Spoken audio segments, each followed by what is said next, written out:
যুবক কান্না করে বলে, পয়গম্বর, এত মারাত্মক অপরাধ আমি করেছি। মানুষ মরে যাওয়ার পর লাশগুলো যখন কবরের মধ্যে রাখিয়া সবাই চলে যায়, আমি একদিন পর যাইয়া ওই কবর খনন করিয়া লাশের কাফনটারে চুরি করে নিয়ে যাই, লাশের কাফন চুরি করে নিয়ে যাই। কিন্তু একটা ঘটনা আমাকে এত পরিমাণ কাঁদাইতেছে।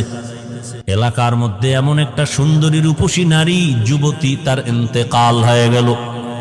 কবরের মধ্যে সবাই দাফন করলো, কাফন দাফন করে বিদায় হওয়ার পর আমি গিয়া যখন পরের দিন মাটি খনন করিয়া কবরের মধ্যে সুন্দরী রূপসী ওই কন্যা নারীটার কাফন নিয়ে আমি যখন টান দিয়া চলে যাইতেছিলাম, এক পর্যায়ে আমি আবার ওই লাশের সাথে জিনায় লিপ্ত হয়েছিলাম।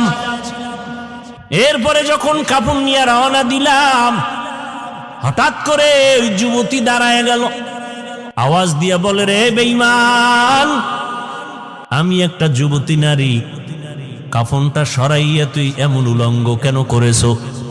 আমার ডানে বামে লাশের অভাব নাই, এমন অপরাধ কেন করলি? দ্বিতীয়ত তুই আমার সতীত্বের উপর আক্রমণ কেন করলি মরা লাশের সাথে?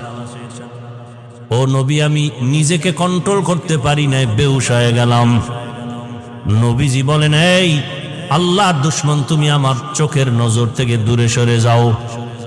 আমার আল্লাহ যদি তোমার ক্ষমার কোনো ঘোষণা দেয় তো আমি তোমাকে বলবো, না হয় আমার কাছে কোনো ক্ষমার আওয়াজ নেই।